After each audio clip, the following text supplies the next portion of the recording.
study. In this video, we are going to start the topic insurance of Unit 4. Now, let us start the topic. Life is full of uncertainties. The chances of occurrences of an event causes losses are quite uncertain. There are risks of death and disability for human life. Fire and burglary, risk for property, perils of the sea for shipment of goods and so on.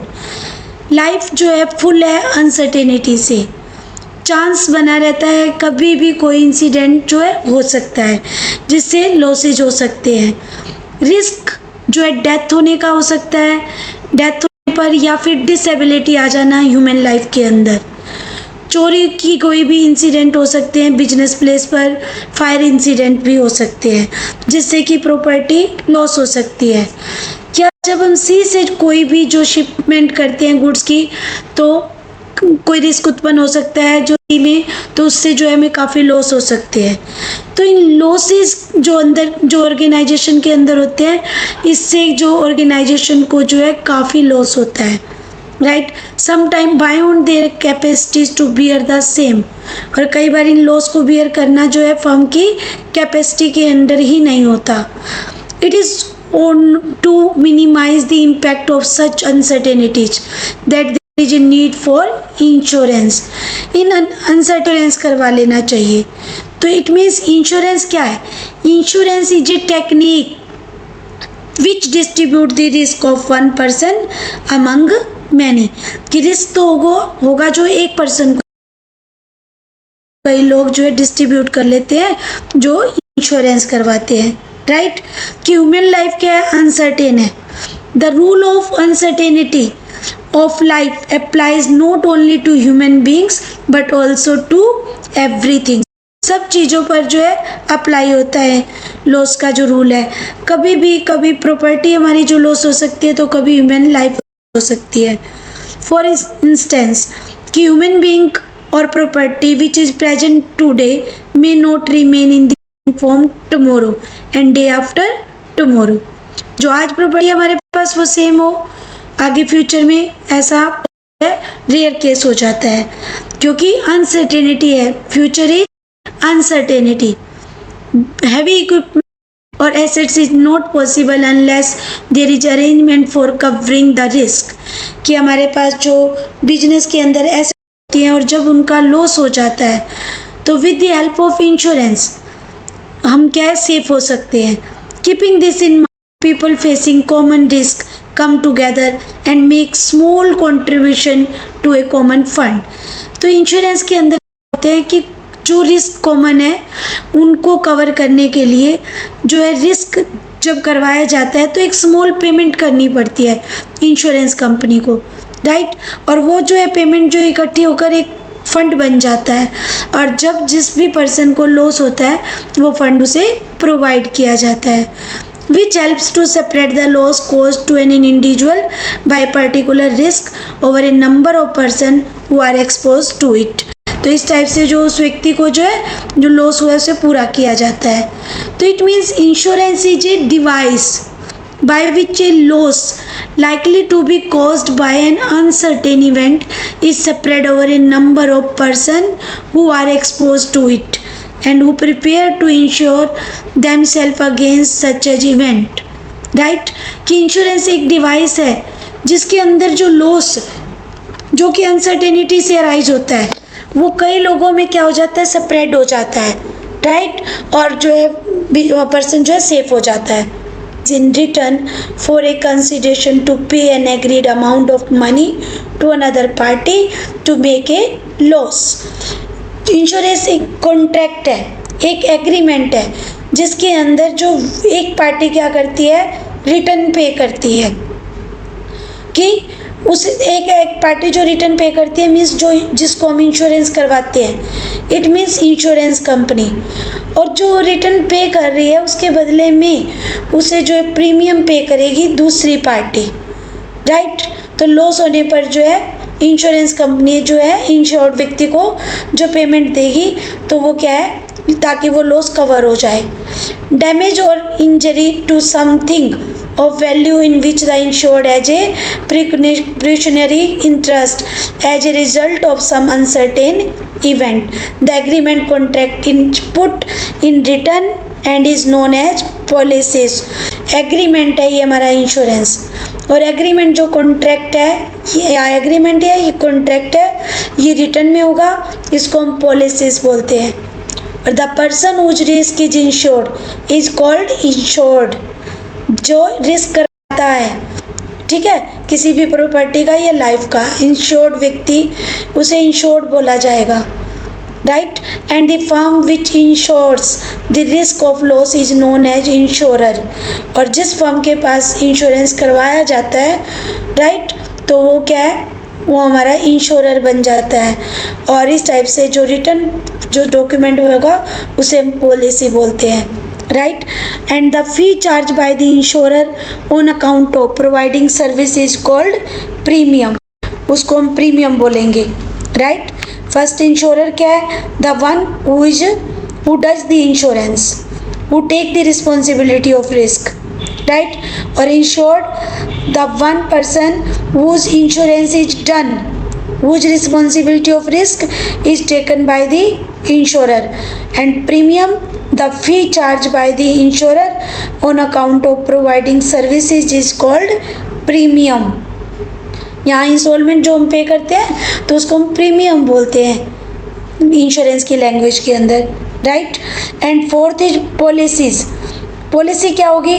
Document of contract of insurance in which terms and condition related to contract of insurance are mention in policies. कि जिस return document के ऊपर terms और condition जो है लिखी जाएंगी उसे हम पॉलिसी बोलेंगे. Right. And fifth is sum assured, amount for which the insurance policy is taken is known as sum assured. All the above terms can be explained through the following example. इसके लिए हम example से इसको समझते हैं. For example, mister x gets his car insured for rupees 2,50,000 from the Oriental Insurance Company, Shimla. The annual insurance, after some day, the car met in accident. Right. The expenses for repair of the car which are to be paid amount in 15. This amount paid by the insurance company. In this example जो oriental insurance company है उसको, और mister x insured person जो होगा वो insured होगा. Right. And next the sum 2,50,000 sum assured बन जाएगा, और insurance premium ₹3,000. And the document containing terms and condition of the insurance is known as the policies. Got this point student? कि first हमने insurance की term जो है उनके बारे में डिस्कस किया.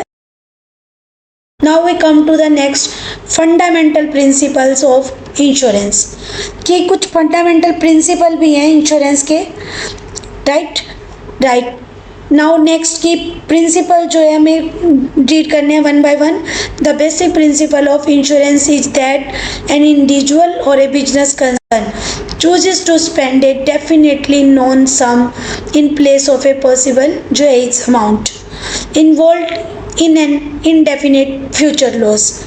बेसिक प्रिंसिपल इंश्योरेंस का यही है कि इसके अंदर एक इंडिविजुअल या बिजनेस कंसर्न जो है कुछ जो मनी स्पेंड करती है, कुछ मनी प्रीमियम के रूप में पे करती रहती है, फिर उसे इंश्योरेंस कंपनी जो है कोई क्लेम पे करती है जब कोई इंसिडेंट होता है.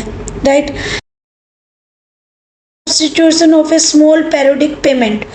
कि insurance risk of large possible loss, जो हमें लगता है कि बहुत बड़ा लॉस हो गया है, उस हो सकता है फ्यूचर में, तो उस लॉस से सेफ होने के लिए जो है थोड़ी थोड़ी अमाउंट में प्रीमियम पे किया जाता है ताकि उस लॉस से हम जो बिजनेस को और अपने आप को सेफ रख सकें.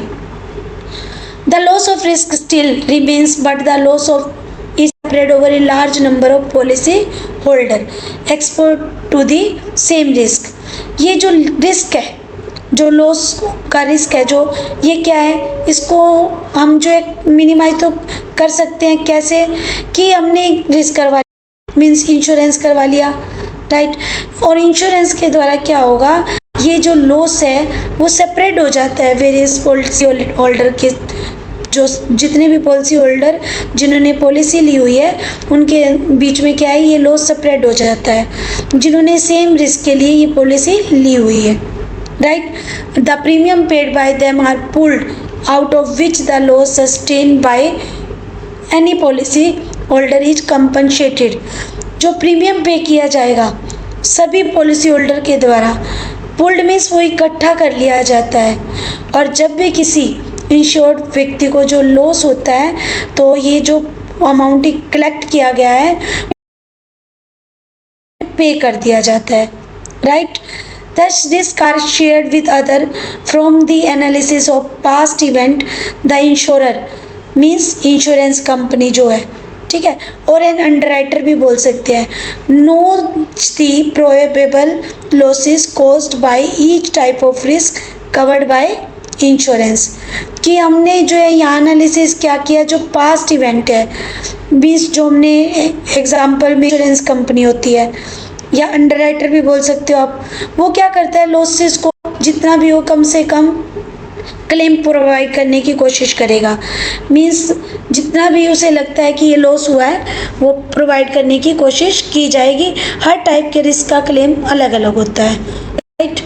Now insurance therefore is a form of risk management primarily used to safeguard against the risk of potential financial loss। Insurance क्या है, एक रिस्क मीन्स जो हम रिस्क से सेफ होना चाहते हैं तो मैनेजमेंट क्या करती है, सेफ होने के लिए कि जो हमें रिस्क चांस है कि रिस्क हो सकता है इतना, उसका इंश्योरेंस करवा लेती है। इंश्योरेंस के अंदर एक डेफिनेट जो अमाउंट है एक प्रीमियम के रूप में ट्रांसफ़र की जाएगी इंश्योरर को, और जब लॉस होगा तो इंश्योरर के द्वारा जो है क्लेम जो दिया जाएगा, राइट। तो इस तरह से जो है जिससे हम सेफ हो सकते हैं। और जो एनुअली या मंथली, जो हम मंथली नहीं हो सकता है कि 6 मंथ पर हो और एनुअली हो, तो जो प्रीमियम पे किया जा रहा है उसको हम, जो अमाउंट पे की जा रही है उसको हम प्रीमियम बोलेंगे, right. Insurance is a social device in which A group of people in short transfer risk to another party insurer in order to combine loss experience which provides for payment of losses from funds contributed premium by all member. Insurance is meant to protect the insured against uncertain events which may cause disadvantages to him। Insurance एक social device है जिसके अंदर कुछ group होता है individuals का, right, persons जो इकट्ठे होते हैं, वो क्या करते हैं अपना रिस्क ट्रांसफ़र कर देते हैं दूसरी पार्टी में कौन होगा, इंश्योरर होगा, जिसको हम इंश्योरेंस कंपनी बोल रहे हैं। In order to combine loss experience which provide for payment of losses from fund. तो इंश्योरर क्या करेगा, जब भी कोई लॉस का इंसिडेंट होगा तो सभी इंडिविजुअल से जो प्रीमियम की कलेक्शन है वो पे की जाएगी क्लेम के रूप में, राइट, ताकि फ्यूचर जो अनसर्टेन है और रिस्क से वो सेफ हो जाए, right. Now come to the function of insurance. The various function of insurance are as follows. First, providing certainty. Insurance provide certainly payment of risk of losses. कि insurance company जो है risk जो होने वाला है, loss होने वाला है, उसकी जो है डेफिनेटली पेमेंट जो प्रोवाइड हो जाती है जब हम इंश्योरेंस करवाते हैं। There are uncertainties of happening of time and amount of loss. और हमेशा अनसर्टेनिटी बनी रहती है, टाइम के अकॉर्डिंग जो है फ्यूचर अनसर्टेन है, तो कभी भी कोई भी इंसिडेंट हो सकता है, कभी भी कोई जो है इवेंट हो सकता है जिससे क्या है कि हमें बिजनेस में लॉस हो सकता है, राइट। बिजनेस में, नॉन बिजनेस एक्टिविटी में भी लॉस हो सकता है। इंश्योरेंस रिमेंट ऑफ लॉस। इंश्योरेंस रिमूव करते हैं इन अनसर्टेनिटीज़ को जो हमें फ्यूचर में हो सकती हैं, और हमें श्योर कर देती हैं कि मीन्स जो आपके जो इस लॉस के होने पर इंश्योरेंस कंपनी आपको जो है पेमेंट दे देगी। The insurer charges premium for providing the certainty, कि आप जो है इस टाइप से प्रीमियम पे करते रहोगे तो इंश्योरेंस कंपनी जब भी इस टाइप का लॉस होता है तो आपको क्लेम पे कर देगी। Right student, now second, protection. The second main function of insurance is to provide protection from probable chances of loss. Main second जो पॉइंट क्या है इंश्योरेंस का फंक्शन, कि प्रोटेक्शन देना है इंश्योर्ड को, जो भी प्रोबेबल चांस ऑफ लॉस का है उससे प्रोटेक्शन करना है। Insurance can not stop the happening of a risk. Insurance क्या है, रिस्क की हैपनिंग को रोक नहीं सकता कि ये इवेंट हो ही ना, इवेंट तो होगा बट कंपनसेशन मिल जाएगी उस लॉस के अराइज होने पर। राइट, अगर वो लॉस होता है तो उसकी कंपनसेशन जो इंश्योरेंस कंपनी से जो मिल जाएगी। Got this point student? Now come to the next, risk sharing. On the happening of a risk event the loss is shared by all the person expose to it. जितना भी loss होगा, अगर कोई भी इवेंट रिस्क इवेंट होता है तो जो लॉस होगा वो शेयर कर लिया जाएगा, सभी वो अपने आप ऑटोमेटिकली शेयर हो जाएगा, क्योंकि सभी जो पर्सन है जो इंश्योर्ड है वो सब प्रीमियम की पेमेंट करते हैं और रिस्क सब में डिस्ट्रीब्यूट हो जाता है। The share is obtain from every insured member by way of premium. वो कैसे पे करेंगे, वो प्रीमियम की फॉर्म में जो अमाउंट पे करेंगे, और जिस भी व्यक्ति को लॉस हुआ है उसे क्लेम के रूप में जो पे कर दी जाएगी, जो भी ये प्रीमियम अमाउंट कलेक्ट होती है सभी इंडिविजुअल से। Right, now come to the next, assist in capital formation. The accumulated funds of the insurer received by way of premium payment made by the insured are invested in various income generated scheme।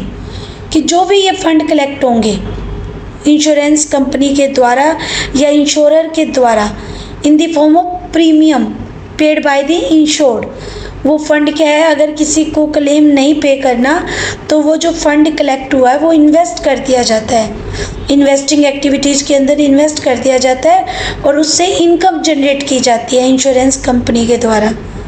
Insurer उसके द्वारा क्या करेगा, उससे income generate करेंगे। Right student, तो these are the function of insurance. Now come to the principle of insurance. Principle is very very important student. The principle of insurance are the rules of action or conduct adopted by the stakeholders involved in the insurance decisions.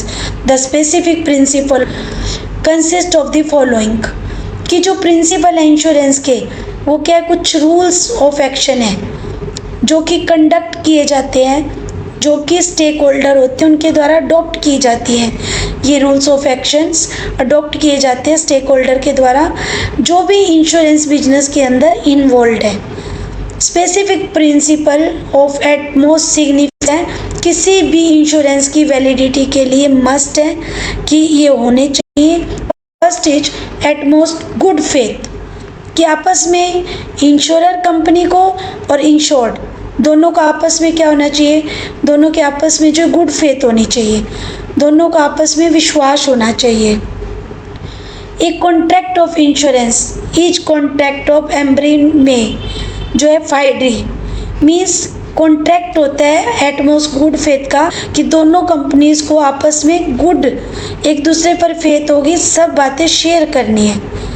Good faith towards each other in regard to the contract, contract से related यहाँ पर insured व्यक्ति की duty बनती है कि voluntary make full accurate disclosure of facts. जो insured व्यक्ति है जब इंश्योरेंस करवा रहा है तो वॉलंटरी मीन्स अपनी इच्छा से फुल डिक्लेरेशन जो करे, सारे फैक्ट्स बताए, जो भी मटेरियल्स जो रिस्क से रिलेटेड है मीन्स सारे जो है उसे बताने चाहिए इंश्योरेंस जो पॉलिसी को लेते समय। कि अगर कोई प्रॉब्लम है इंश्योरेंस करवाते समय, मान लो लाइफ का इंश्योरेंस करवाया जा रहा है और उस पर्सन को टीबी की प्रॉब्लम है, पहले से जो है उसको टीबी है और उससे सेफ होना चाहता है वो, और वो इंश्योरेंस करवा लेता है, तो ये जो है रॉन्ग हो जाएगा, जो इस अकॉर्डिंग जो क्लेम नहीं मिलेगा। कि तो इस सारी जो टर्म्स और कंडीशन जो बतानी चाहिए इंश्योरर के द्वारा भी इंश्योर्ड को, और इंश्योर्ड को सारी जो है बात जो है पूरी क्लियर करनी चाहिए इंश्योरेंस करवाते समय। इट मीन्स दोनों का आपस में गुड फेथ कब बनेगा, अपनी बातें शेयर करेंगे, right. It is a binding on the proposer to disclose all material facts about this subject matter, कि सब्जेक्ट मैटर से रिलेटेड जितने भी फैक्ट हैं वो सब आपस में शेयर करें इंश्योरेंस करवाते हुए। Any fact which is likely to affect the mind of prudent insurer in deciding to accept the proposal of insurance or fixing the rate of premium is material for this purpose। कि हर बात जो आपको लगे कि ये important नहीं है लेकिन आपको शेयर करनी है और वो इंश्योरेंस से रिलेटेड है तो मस्ट है कि शेयर करो। अगर क्या है कि आप मटेरियल फैक्ट्स नहीं बताओगे, ये कॉन्टैक्ट होगा इंश्योरेंस का वो वाइडेबल हो जाएगा at the description of the insurer. कि अगर उन्हें लगता है कि ये मटेरियल जो है हमें पहले से पता होनी चाहिए इन्फॉर्मेशन बट नहीं पता, तो जो प्रिंसिपल का जो ये कॉन्टैक्ट है ये इंश्योरेंस का वो क्या हो जाएगा, वॉइड हो जाएगा। मीन्स उस पर कोई क्लेम नहीं दिया जाएगा। इसको हम जो एक एग्जाम्पल से भी क्लियर करते हैं student. Now according to the examples, if mister A is suffering from TB without disclosing this fact, he gets the insurance policies, right। उन्होंने इंश्योरेंस पॉलिसी ले ली मिस्टर ए ने, और वो सफरिंग किससे है, प्रॉब्लम किससे है, वो टीबी से टीबी है उन्हें, ठीक है। और उन्होंने ये बात शेयर नहीं की और 10 लाख की उन्होंने पॉलिसी ले ली, राइट। और डेथ के अगेंस्ट उन्होंने पॉलिसी ली। He lives for another 3-4 years and dies due to TB. 3-4 years के बाद क्या हुई, उनकी डेथ हो गई और टीबी की वजह से उनकी जो डेथ हुई, तो insurance company come to know about mister A illness only after his death. Now under these circumstances as insurance company is not liable to pay anything to the dependents of Mr. A as the contract between the insurance company and Mr. A is void. In the insurance, Mr. A not follow the principle of utmost good faith, क्योंकि mister A ने जो है principle follow नहीं किया तो कोई claim जो है उनके सक्सेसर को, डिपेंडेंट्स को नहीं दिया जाएगा इंश्योरेंस कंपनी के द्वारा। ये जो इंश्योरेंस कंपनी जो इस टाइप का इंश्योरेंस किया है तो वो कॉन्ट्रैक्ट क्या हो जाता है, कैंसिल हो जाता है, क्योंकि उन्हें जो क्लियर हो गया ये प्रॉब्लम उन्हें पहले से है। Insurance company should also clear disclose all the terms and condition related to the insurance policies। Insurance company को भी जो सारे टर्म्स और कंडीशन बतानी चाहिए इंश्योर्ड पर्सन को। If it is not done, the insured can also cancel the contract, right? Got this point, student? Now come to principle of insurable interest.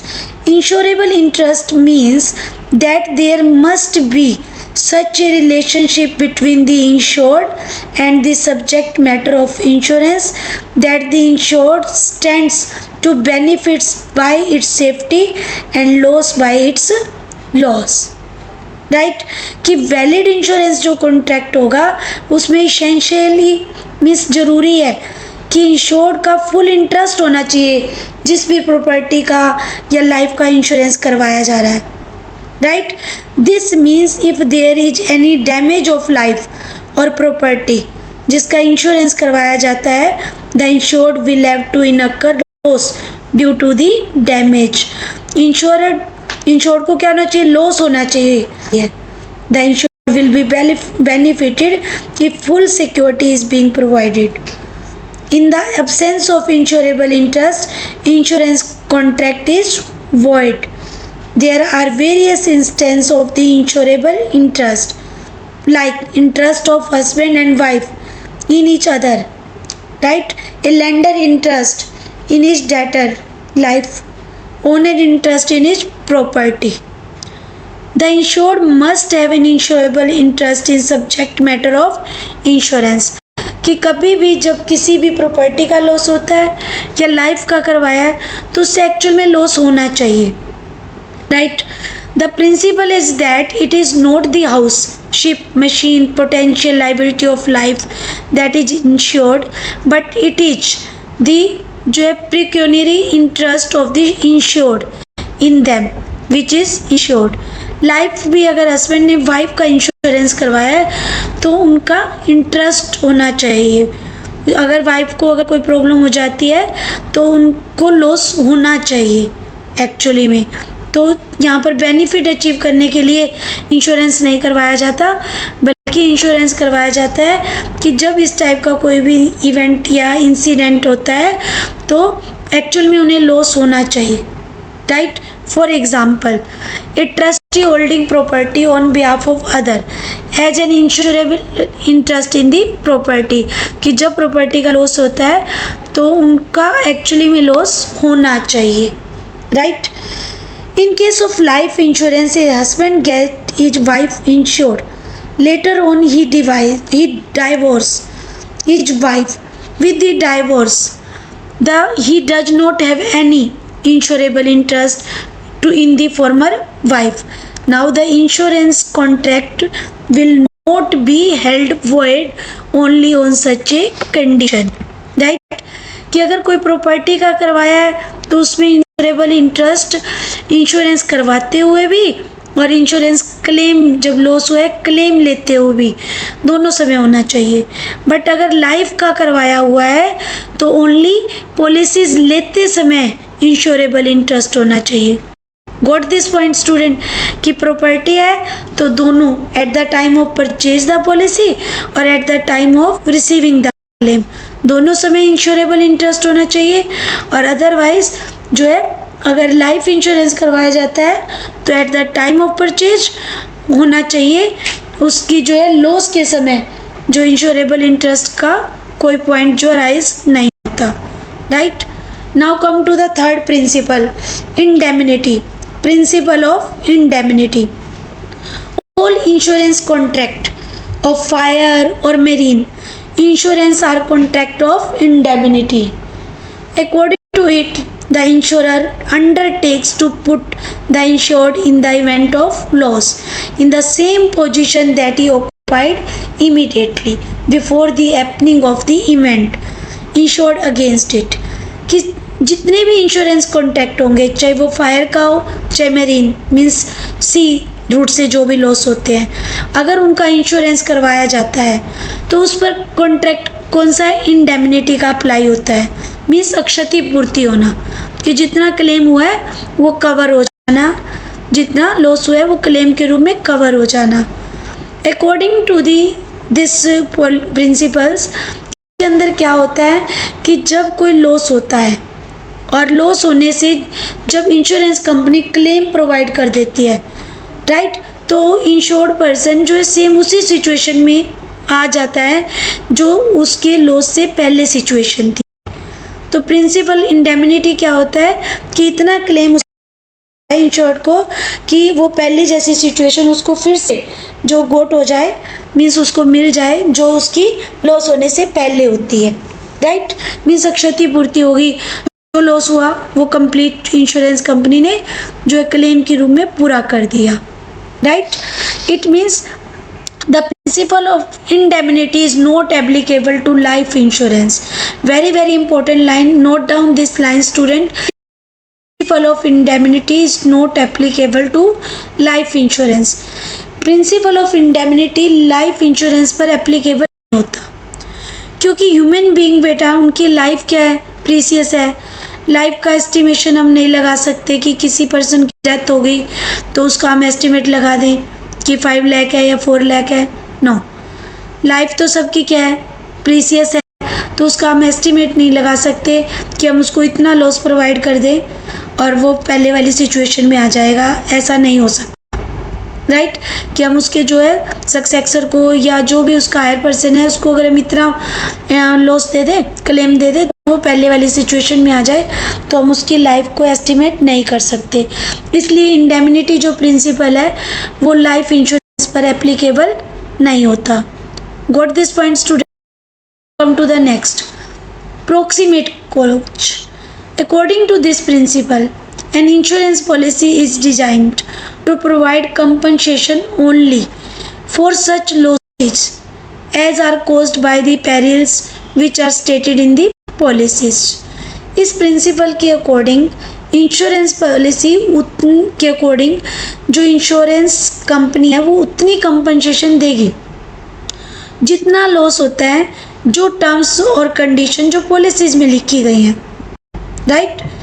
When the loss is the result of two और more causes, but कई बार क्या है, loss किसी और causes की वजह से भी हो सकता है, right. The proximate cause means are direct, the most dominant, the most effective cause of which loss is the natural consequence in case loss arises out of many mishap, the most proximate clause of the mishap should be taken into consider।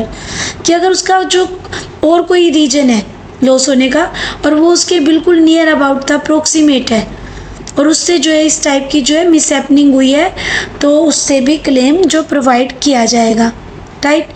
और इसी में एक जो है हम example ले सकते हैं कि फायर का इंसिडेंट था और ओनर ने क्या किया, उस जहाँ पर भी इंसिडेंट हुआ उसमें गुड्स भी थी, राइट, और गुड्स का भी इंश्योरेंस करवा रखा था, right.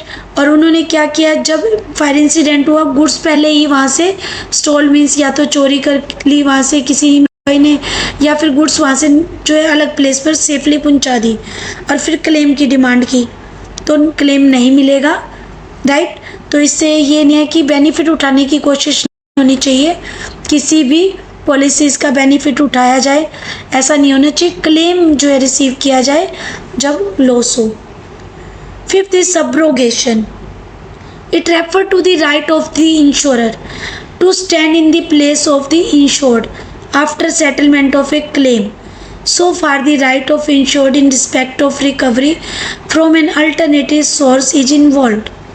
After the insured is compensated for the loss or damage, the property insured by him, her right of ownership of such property passes on to the insurer. Subrogation का meaning क्या होगा कि जब insured ने जिस भी property का insurance करवाया है और उसका क्लेम उसे मिल गया है लॉस होने पर, राइट, और उस प्रॉपर्टी से क्या है कि फिर वो बेनिफिट उठाना चाहता है तो इंश्योर्ड पर्सन बेनिफिट नहीं उठा सकता क्योंकि उसने कंपनसेशन रिसीव कर लिया है। अब लॉस होने पर प्रॉपर्टी क्या है, किसको ट्रांसफ़र हो जाएगी, इंश्योरर को हो जाएगी इन प्लेस ऑफ इंश्योर्ड। तो इंश्योरर का राइट हो जाता है उस प्रॉपर्टी के जो वेस्ट मटेरियल के ऊपर भी, ना कि इंश्योर्ड पर्सन का। प्रॉफिट जो अर्न करने की कोशिश नहीं करनी चाहिए by selling property being recovered, कि जो भी डैमेज प्रॉपर्टी है उसको सेल करके इंश्योर्ड अगर चाहता है कि प्रॉफिट अर्न कर ले वो, तो ऐसा नहीं होना चाहिए।